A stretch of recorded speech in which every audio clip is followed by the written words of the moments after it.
Hey guys, this is David, Denim Stitch Creative. Today we're going to be talking about 3 mistakes that's killing your budget, time, and sanity.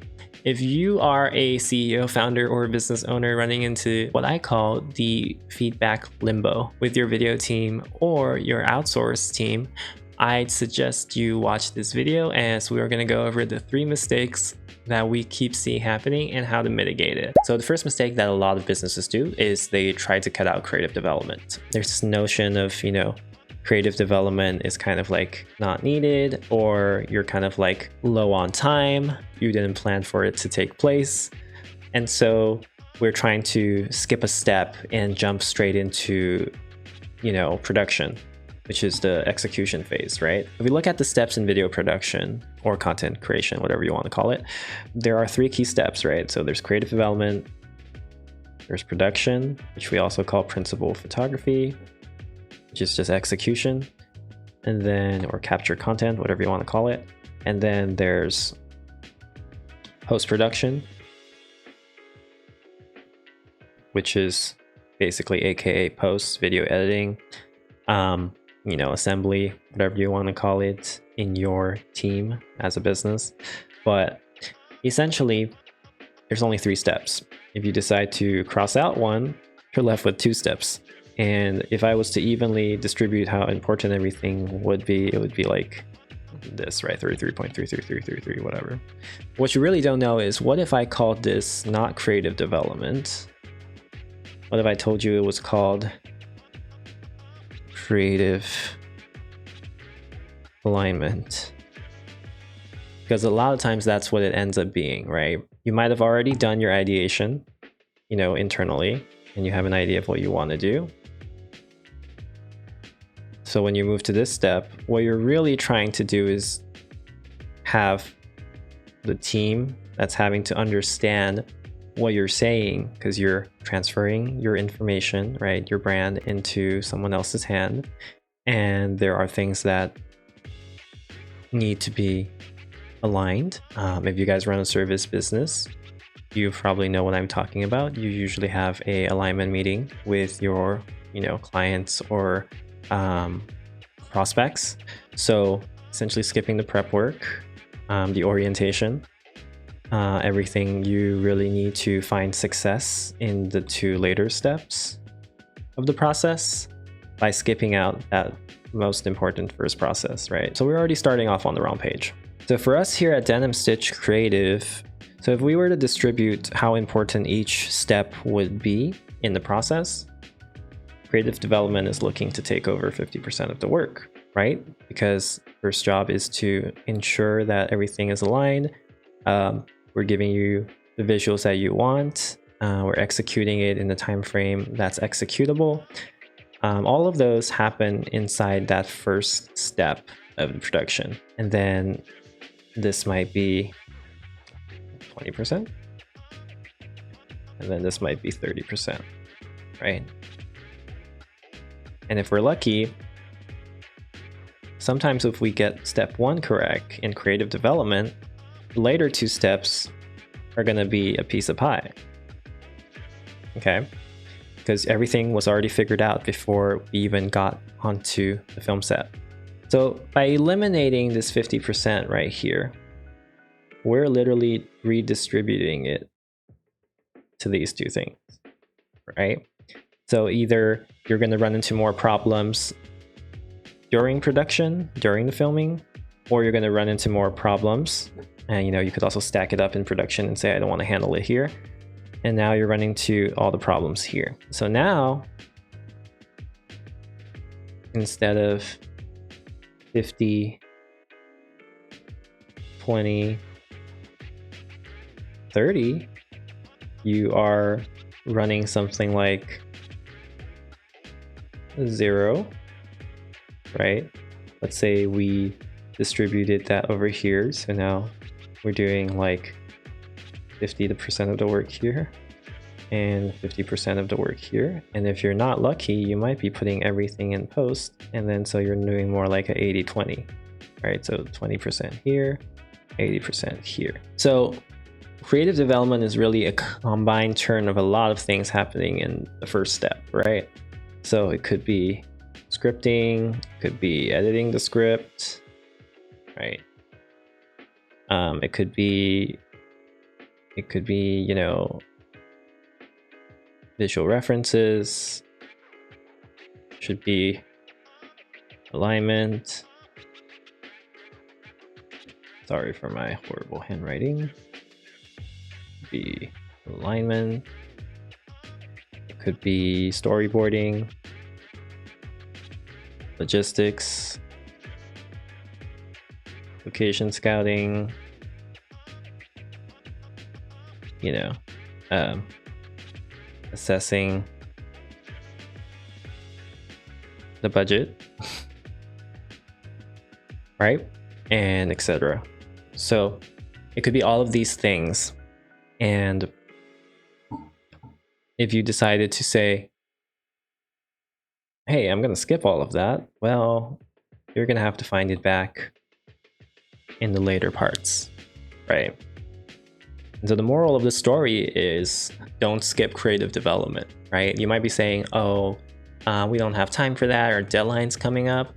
Well, you don't have time because you didn't plan for it to take place in the first place, right? If you knew that you were going to spend time aligning, you know, coming up with the exact words, coming up with the exact messaging, coming up with the exact feeling of the film, then you would have probably allocated time for it.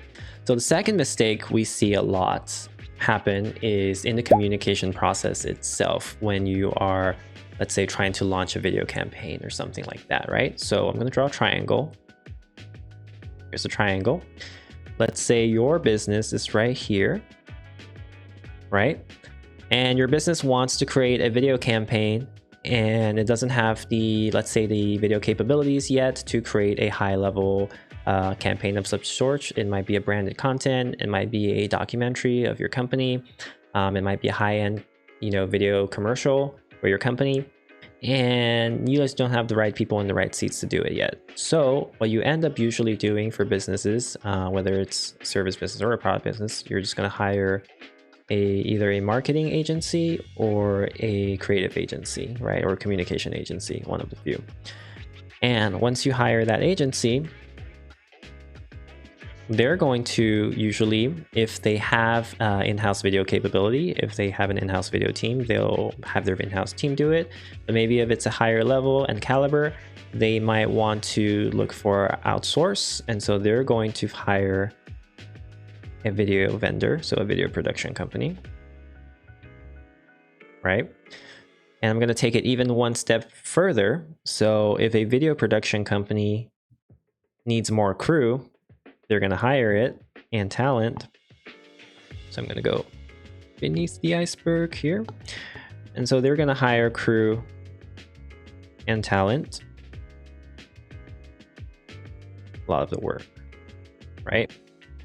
And if you look at this, you'll notice that there are already between you and the bottom. So you already know that a lot of hands are going through this thing.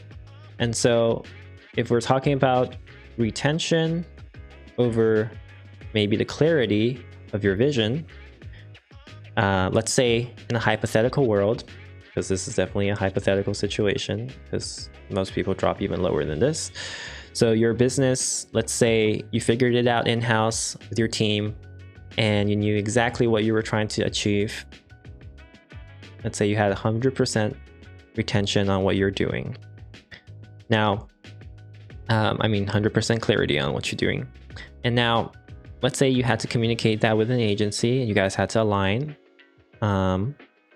Studies have shown that, you lose about 15-20% retention.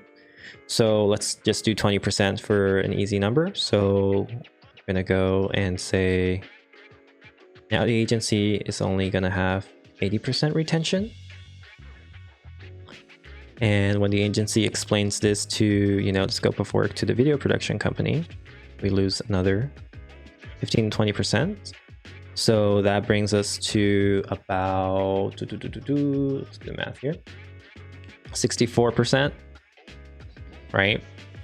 And now the production company, which probably has a couple of core members, the producer, maybe a director, their cinematographer, maybe a production designer, and now they have to explain it to their crew that they hired, their vendors and talent, and now you're looking at 51.2% from the 64. And so just from this little line going down, you've already lost 50% of your retention on your clarity, right?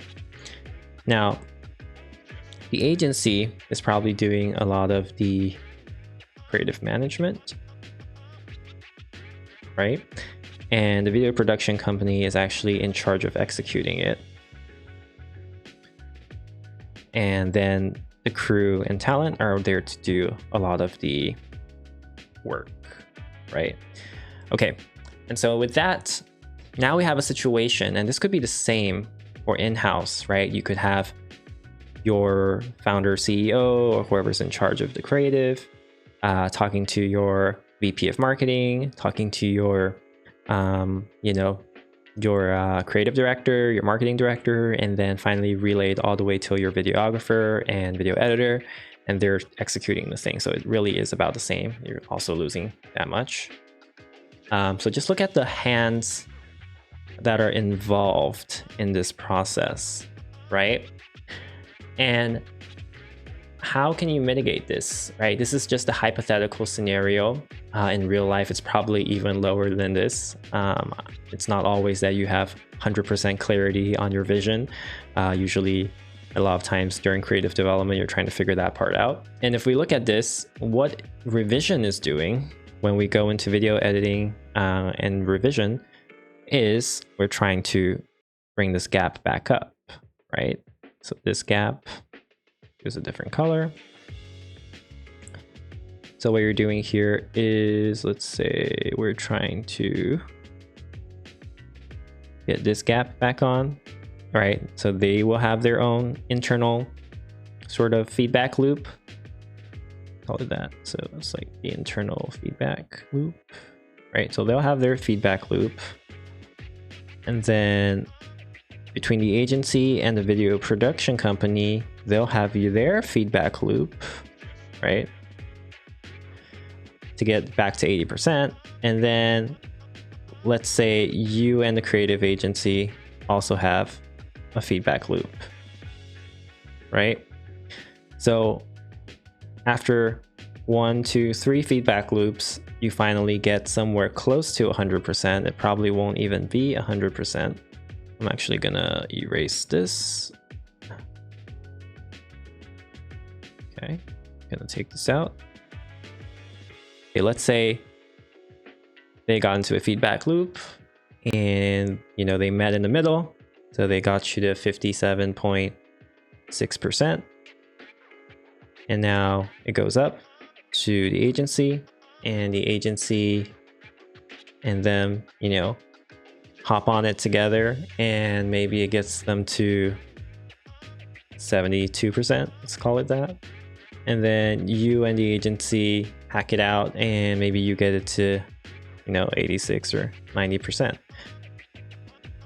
And so between that process, you're already using a lot of time to figure out what your final video campaign is going to look like and sound like, and where it's going to be used for, right? And not to mention, there's a lot of more complexities and things involved. This is just a hypothetical scenario if everything was in a controlled environment. And so there's a lot that's happening in this conversation, and we need to figure out how to mitigate that sort of miscommunication that is already happening. Some this is inevitable, right? You have to kind of go through this process because you don't have your own in-house team to do it yet. Or maybe you don't have a person in-house that's super savvy when it comes to content or video production, and maybe that's what you need to find to figure out the solution. Maybe you need to create communication around video, or have someone in-house that is the brains to deal with it when outsourcing, or have a clear playbook or manuscript on how to align this sort of process, right? So that's sort of the second way we see it. It's sort of in this game of telephone that happens. So our goal should be to try to eliminate that sort of friction or that sort of feedback loop that's happening by having essentially someone on your team that might already understand video to a certain degree, having a little bit of an expertise on the video side, so you wouldn't get into this situation where you're constantly set up in a feedback loop because of miscommunication or misalignment. We want to try to reduce that as much as possible, and sort of having playbooks and having SOPs to kind of deal with that, or having communication practices and tactics to deal with that will help out a lot in the long run. So you're not constantly wasting time and resource and energy on trying to perfect a cut of a video, rather than spending time on actually just giving out clear communication in the first place. All right, so now let's talk about the last mistake we see in the feedback limbo, and that's giving vague feedback. So editors aren't mind readers, right? And if they don't understand your processes and they don't understand your business goals, they're really just there to put together a piece that probably a director or a creative director or a marketing director told them to put together. Vague feedback is going to lead to guesswork, and guesswork is going to lead to more revisions. So we see a lot of that back and forth in the revision step itself, because a lot of times, creatives don't understand your business process. They don't understand the corporate culture. So they end up needing a lot of very specific guidance on what you're looking for, all the way down to, hey, what is wrong with the color, at this exact timestamp moment. So developing a level of communication that you and the editor can understand is very important. There might be words that you want to define for them, right? These times I kind of think about it as, imagine the creatives are kind of like your audience or your customer, and you're trying to explain to him exactly what your business is about. You wouldn't go into the corporate language because your customers won't understand that. So the same thing goes with when you're handling creatives. Either you guys are forming vocabularies or tactics to address these things already, or you want to be very specific on what you're having them do, so they can, they thrive on getting more feedback rather than just giving them vague ideas to fix.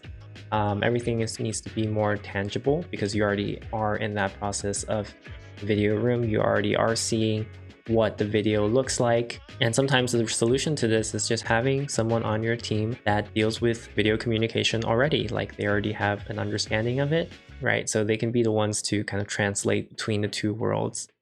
And that's kind of just everything you want to be able to do when it comes to these. And if this is your in-house video editor, which a lot of you probably have an in-house video editor, and if you're also going through the same situations where you're running to them and having to hand pick out specific parts because they don't understand your process, or they don't understand how your business functions and some of the ideas or values that you guys carry, it might be time to actually sit down with him and give him a course on that. And so developing sort of a common language between the two, almost like it's a translator, right? You want to kind of develop those types of languages as you go. I've personally ran into situations where having to revise a copy again and again, and end up having to charge clients more money to do it because they just couldn't get to where they wanted to be. And a lot of times it's because of these three situations that happened. And I usually, as soon as I have a client who's accomplishing all three of these, or even just one or two of these, there is usually a better, smoother revision process to give him the handoff of the videos, right? A lot of times it is about connecting and communicating that level of understanding between, hey, I'm a business owner and I run a business, and there are business values and goals I'm trying to achieve, and understanding that the other side, like, okay, we're doing creative stuff, there's specific guidelines we need, there's alignments that we need to make because we are not as knowledgeable in certain fields. That all just goes to say that doing video is hard, and there's a lot of, you'll notice that all three of these really deal with communication, and the miscommunication or misalignment that's carried with it causes unwanted, feedback and revision rounds. So if you are running into revision limbo, hopefully by avoiding these 3 mistakes, you will have a better, more higher quality revision process. Gets you to launch your videos faster and get better results for you as a business. And if you're thinking of working with my team to solve problems just like these, feel free to book a call with me on our booking page, and I'll see you at the kickoff call. Until next time, this is David. See you guys later.